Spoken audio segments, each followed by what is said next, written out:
Hello ನಮಸ್ತೆ ಸ್ನೇಹಿತರೆ, ಎಲ್ರಿಗೂ ಕೂಡ ಮತ್ತೊಮ್ಮೆ ನಿಮ್ಮ ಯೂಟ್ಯೂಬ್ ಚಾನಲ್ಗೆ ಪ್ರೀತಿಯ ಸ್ವಾಗತ. ನಿಮಗೆ ಯಾವುದೇ ರೀತಿಯಾದಂತಹ ಅಪ್ಡೇಟ್ ಅಥವಾ ಏನೇ ಮಾಹಿತಿ ಸಿಕ್ಕರೂ ಕೂಡ ಕೂಡಲೇ ನಿಮ್ಮೊಟ್ಟಿಗೆ ಹಂಚ್ಕೊಳ್ಬೇಕು ಅನ್ನೋದು ನನ್ನ ಇಂಗಿತ ಆಗಿರುತ್ತೆ, ಮನದ ಇಂಗಿತ. ಸೊ ಹಲವಾರು ಬಾರಿ ಒಂದಿಷ್ಟು ತಡ ಆಗುತ್ತೆ ಕೆಲವೊಂದು ಬಾರಿ ಮಾಹಿತಿಗಳನ್ನು ಕೊಡೋದು.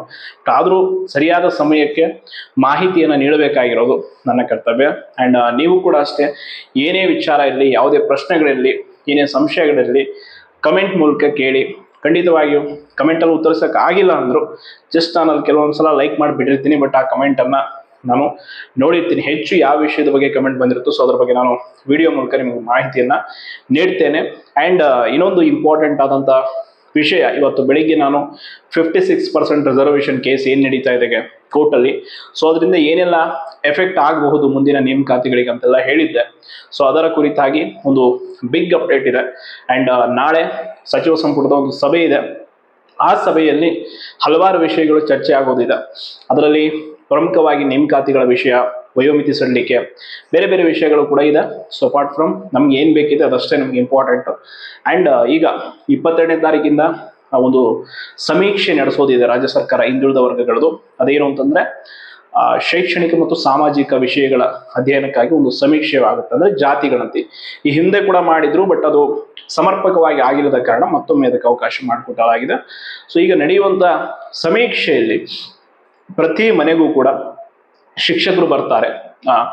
ಶಿಕ್ಷಕರು ಬಂದು ನಿಮ್ಮ ಕೆಲವೊಂದಿಷ್ಟು ಮಾಹಿತಿಗಳನ್ನು, ಸಾಮಾಜಿಕ ಮತ್ತು ಶೈಕ್ಷಣಿಕ ವಿಷಯಕ್ಕೆ ಸಂಬಂಧಪಟ್ಟ ಮಾಹಿತಿಗಳನ್ನು ಕಲೆ ಹಾಕ್ತಾರೆ. ಈಗ ಆಲ್ರೆಡಿ ಹಲವಾರು ಮನೆಗಳಿಗೆ ಸ್ಟಿಕ್ಕರನ್ನು ಅಂಟಿಸಿ ಹೋಗಿರ್ತಾರೆ, ನೋಡಿರ್ತೀರ.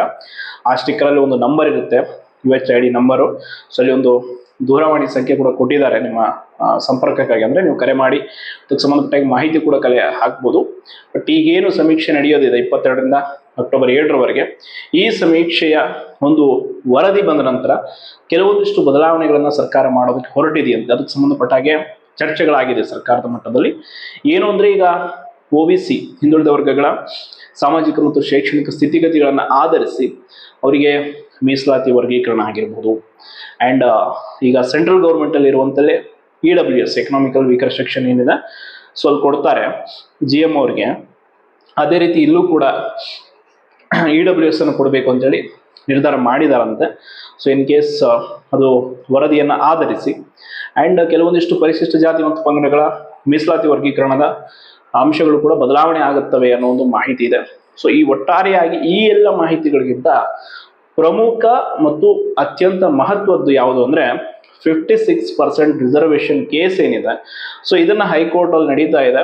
ನೇಮಕಾತಿಗಳಿಗೆ ಸಮಸ್ಯೆ ಆಗೋದಂತೂ ಖಚಿತ ಅನ್ನೋದ್ರ ಬಗ್ಗೆ ನಾನು ಹೇಳಿದ್ದೆ. ಸೊ ಇದನ್ನು ಸರ್ಕಾರ ಈಗ ಚಿಂತನೆ ನಡೆಸಿದೆಯಂತೆ. ಇದನ್ನು ಫಸ್ಟ್ ನಾವು ಸಾಲ್ವ್ ಮಾಡಬೇಕು.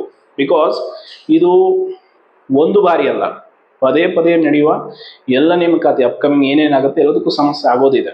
ಸೊ ಹಾಗಾಗಿ ಈಗ ಹೈಕೋರ್ಟಲ್ಲಿ ಇರುವಂಥ ವಿಷಯವನ್ನು ತುಂಬ ಸೀರಿಯಸ್ ಆಗಿ ಸರ್ಕಾರ ತೆಗೆದುಕೊಂಡಿದೆ ಅನ್ನೋ ಒಂದು ಮಾಹಿತಿ ಬಲ್ಲ ಮೂಲಗಳಿಂದ ಬಂದಿರುವಂಥದ್ದು.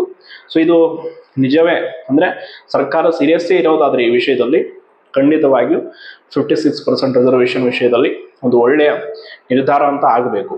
ಒಂದು ಲಿಮಿಟ್ ಮಾಡ್ತಾರಾ ಅಥವಾ ಕೇಂದ್ರ ಸರ್ಕಾರಕ್ಕೆ ಪ್ರಸ್ತಾವನೆಯನ್ನು ಕಳಿಸ್ತಾರಾ ಅಂದರೆ 9th ಶೆಡ್ಯೂಲ್ಗೆ ಸೇರಿಸಬೇಕಂದ್ರೆ 9ನೇ ಅನುಸೂಚಿಗೆ, ಇಲ್ಲ ಕೋರ್ಟಲ್ಲಿ ಈ ವಿಷಯವನ್ನು ಡಿಫೆಂಡ್ ಮಾಡ್ಕೊಳ್ಳೋಕೆ ಯಾವ ರೀತಿ ಏನು ಮಾಡ್ತಾರಾ, ಅಲ್ಲಿ ಏನೇನು ಆಗುತ್ತೆ, ಇಲ್ಲ ಅಥವಾ ಈ ರಿಪೋರ್ಟನ್ನು ಆಧರಿಸಿ ಈ 56% ರಿಸರ್ವೇಷನ್ ವಿಷಯದಲ್ಲಿ ಏನಾದರೂ ಮಹತ್ವದ ಬದಲಾವಣೆ ಆಗುತ್ತಾ ಏನು ಅನ್ನೋದನ್ನು ಕಾದು ನೋಡಬೇಕು. ಒಟ್ಟಾರೆ ಕೋರ್ಟಲ್ಲಿ ಇದು ಸ್ಟ್ಯಾಂಡ್ ಆಗುತ್ತೋ ಇಲ್ವೋ ಅನ್ನೋಂಥದ್ದು ನಿಮ್ಗೆ ಈಗಾಗಲೇ ಗೊತ್ತಿದೆ. ನಾನು ಹಲವಾರು ಬಾರಿ ಹೇಳಿದ್ದೀನಿ, ಇದು ತುಂಬ ಸೂಕ್ಷ್ಮ ಪ್ರಕರಣ ಆಗಿರೋದ್ರಿಂದ ಕೋರ್ಟಲ್ಲಿ ಸ್ಟ್ಯಾಂಡ್ ಆಗೋದು ತುಂಬ ಚಾನ್ಸಸ್ ಕಡಿಮೆ ಇದೆ. ಯಾಕಂದರೆ 56% ರಿಸರ್ವೇಷನ್ ಬೇರೆ ರಾಜ್ಯಗಳಲ್ಲಿ ಕೂಡ ಮಾಡಿದ್ದಾರೆ, ಹೆಚ್ಚಾಗಿದೆ.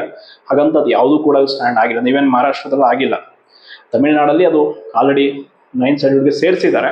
ಸೊ ಹಂಗಾಗಿ ಅದು ಸಮಸ್ಯೆ ಇಲ್ಲ. EWS ಕೂಡ ಹೇಳಿದೆ ನಾನು ಬೆಳಗ್ಗೆ ನಿಮ್ಗೆ. ಏನು ಅಂದರೆ EWS ಅನ್ನು 103ನೇ ತಿದ್ದುಪಡಿ ಮೂಲಕ 2022ರಲ್ಲೇ ಸುಪ್ರೀಂ ಕೋರ್ಟ್ ಅದನ್ನು ಮಾನ್ಯ ಮಾಡಿದೆ. ಹಾಗಾಗಿ ಅದು ಯಾವುದೂ ಸಮಸ್ಯೆ ಇಲ್ಲ. ಈಗ ಇರುವಂಥದ್ದು ಇದು. ನಾಳೆ ಈವನ್ EWS ಮತ್ತೆ ನಮ್ಮ ರಾಜ್ಯದಲ್ಲಿ ಮಾಡಿದ್ರೆ ಅದನ್ನು ಸೇರಿಸಿ ಒಟ್ಟಾರೆಯಾಗಿ ಇದನ್ನು ಬದಲಾವಣೆ ಮಾಡ್ತಾರೋ ಏನೋ ಗೊತ್ತಿಲ್ಲ. ಒಟ್ಟಾರೆ ಮಾಡಬೇಕು. ಮಾಡದೆ ಹೊರತು ಸುಮ್ಮನೆ ನೀವು ನೋಟಿಫಿಕೇಶನ್ ಮಾಡೋದು, ಕೋರ್ಟ್ಗೆ ಹೋಗೋದು, ಕೋರ್ಟಲ್ಲಿ ಮತ್ತೆ ಸ್ಟೇ ಆಗೋದು, ಅದಕ್ಕಾಗಿ ಅಭ್ಯರ್ಥಿಗಳು ಕಾಯೋದು, ಇದೆಲ್ಲ ಆಗಬಾರ್ದು. ನೋಡಿ, ನೋಟಿಫಿಕೇಶನ್ಗಾಗಿ ಕಾಯ್ತಾರೋರಿಗೆ ನಾನು ಹೇಳೋದು ಒಂದೇ ಇಷ್ಟ, ನಡೀತಾ ಪ್ರೊಸೆಸ್ಸು. ಸರಾಗವಾಗಿ ನಡ್ಕೊಂಡು ಹೋಗಿ ಕಂಪ್ಲೀಟ್ ಆಗಿ ಆರ್ಡರ್ ಕಾಪಿ ನಿಮ್ಮ ಕೈಗೆ ಬರಬೇಕು. ಸುಖ ಸುಮ್ಮನೆ ಕೋರ್ಟು ಕಚೇರಿ ಅಂತ ವರ್ಷಾನುಗಟ್ಟಲೆ ನಿಮ್ಮ ಅಮೂಲ್ಯ ಟೈಮ್ ವೇಸ್ಟ್ ಆಗ್ಬಾರ್ದು. ಯಾಕಂದ್ರೆ ಆ 2 ವರ್ಷ ಅಲ್ಲಿ ನಿಮ್ದು ಏನೋ ಪ್ರೊಸೆಸ್ ಸ್ಟಾಪ್ ಆಗಿ ಏನೋ ಆಗಿ ರಿಸಲ್ಟ್ ಬರುವಾಗ ನೀವು ಆಯ್ಕೆ ಪಟ್ಟಿಲ್ಲ ಅಂದ್ರೆ ಈವನ್ ಬೇರೆ ಪರೀಕ್ಷೆಗಳಾದ್ರೂ ಓದ್ತೀರಾ ನೀವು, ಅದಾಗಬೇಕು. ಯಾವ ಗೊಂದಲಗಳು ಕೂಡ ನೇಮಕಾತಿ ವಿಷಯದಲ್ಲಿ ಇರಬಾರ್ದು. ಆ್ಯಂಡ್ ಈವನ್ KPSC ಇದು ಅಷ್ಟೇ, ತುಂಬಾ ಕ್ಲಿಯರ್ ಆಗಿ ಹೇಳ್ತಾ ಇದೀವಿ ನಾವು. ಇನ್ ಕೇಸ್ ಇವರು ಮತ್ತೆ ಇದೇ ಕರಪ್ಷನ್ ಇದೇ ಮಾಡ್ತೀವಿ ಅಂದ್ರೆ ಬೇಡ KE ಅವ್ರಿಗೆ ಪರೀಕ್ಷೆ ಕೊಡಿ. ತುಂಬಾ ಕ್ಲೀನ್ ಆಗಿ ಎಕ್ಸಾಮ್ ಮಾಡ್ತಾ ಇದ್ದಾರೆ KE ಅವರು, ಹೇಳುವಂಗಿಲ್ಲ ಅವರು. ನೋಡಿ ಮೊನ್ನೆ ಅಷ್ಟೇ ಇಂಜಿನಿಯರಿಂಗ್ ಸೀಟ್ಗಳದ್ದು ನೀಟ್ ಸೀಟ್ಗಳದ್ದು ಎಷ್ಟು ಸ್ಟ್ರಿಕ್ಟ್ ಆಗಿದೆ ಅಂದ್ರೆ ಸೀಟ್ ಅಲೋಕೇಶನು ನಿಜಕ್ಕೂ ಆಶ್ಚರ್ಯ ಆಗುತ್ತೆ. ಎಷ್ಟು ಜನ ಅಕ್ರಮವಾಗಿ ಸೀಟ್ಗಳನ್ನ ಪಡೆಯೋದೆಲ್ಲ ನಡೀತಾ ಇತ್ತು. ಈಗ ಪ್ರಸನ್ನ ಸರ್ ಬಂದ್ಮೇಲೆ ಅದ್ಭುತವಾದಂಥ ಕೆಲಸ ಮಾಡ್ತಾ ಇದ್ದಾರೆ. ಒಂದು ಅಕ್ರಮ ಕೂಡ ಆಗದ ರೀತಿಯಲ್ಲಿ ಸೀಟ್ಗಳ ಹಂಚಿಕೆಯನ್ನು ಮಾಡ್ತಿದ್ದಾರೆ. ಪ್ರತಿಯೊಂದು ಸ್ಟ್ರಿಕ್ಟ್ ಆಗಿ ರೂಲ್ಸ್ ಮಾಡ್ತಾ ಇದ್ದಾರೆ. ತುಂಬಾ ಈವನ್ ಫ್ರೆಂಡ್ಲಿ ಆಗಿ ಸ್ಟೂಡೆಂಟ್ಸ್ಗಳಿಗೆ ಸಜೆಷನ್ಸ್ ಕೊಡ್ತಾರೆ. ಸೊ ಆ ರೀತಿಯಾದಂಥ ನೇಮಕಾತಿ ಪ್ರಾಧಿಕಾರಿಕ ಪರೀಕ್ಷೆಯನ್ನು ವಹಿಸಿದರೆ ತುಂಬಾ ಚೆನ್ನಾಗಿ ಪರೀಕ್ಷೆ ಮಾಡ್ಕೊಡ್ತಾರೆ. ಈವನ್ ಗ್ರಾಮ ಲೆಕ್ಕಾಧಿಕಾರಿ ಮೀನ್ಸ್ ಗ್ರಾಮ ಆಡಳಿತಾಧಿಕಾರಿ ಪರೀಕ್ಷೆ ಹೆಂಗೆ ಮಾಡಿದ್ರು ಅಂತ ನಿಮ್ಗೆ ಗೊತ್ತೇ ಇದೆ. ಹಾಗಾಗಿ ಸ್ವಲ್ಪ ಇದ್ರ ಬಗ್ಗೆ ಕೂಡ ಸರ್ಕಾರ ಯೋಚಿಸಬೇಕು. ಇದನ್ನು ಕೂಡ ಸರಿಯಾದ ರೀತಿಯಲ್ಲಿ ನಿರ್ಧಾರವನ್ನು ತೆಗೆದುಕೊಳ್ಳಬೇಕು ಅಂತ ಹೇಳ್ತಾ ಧನ್ಯವಾದಗಳು.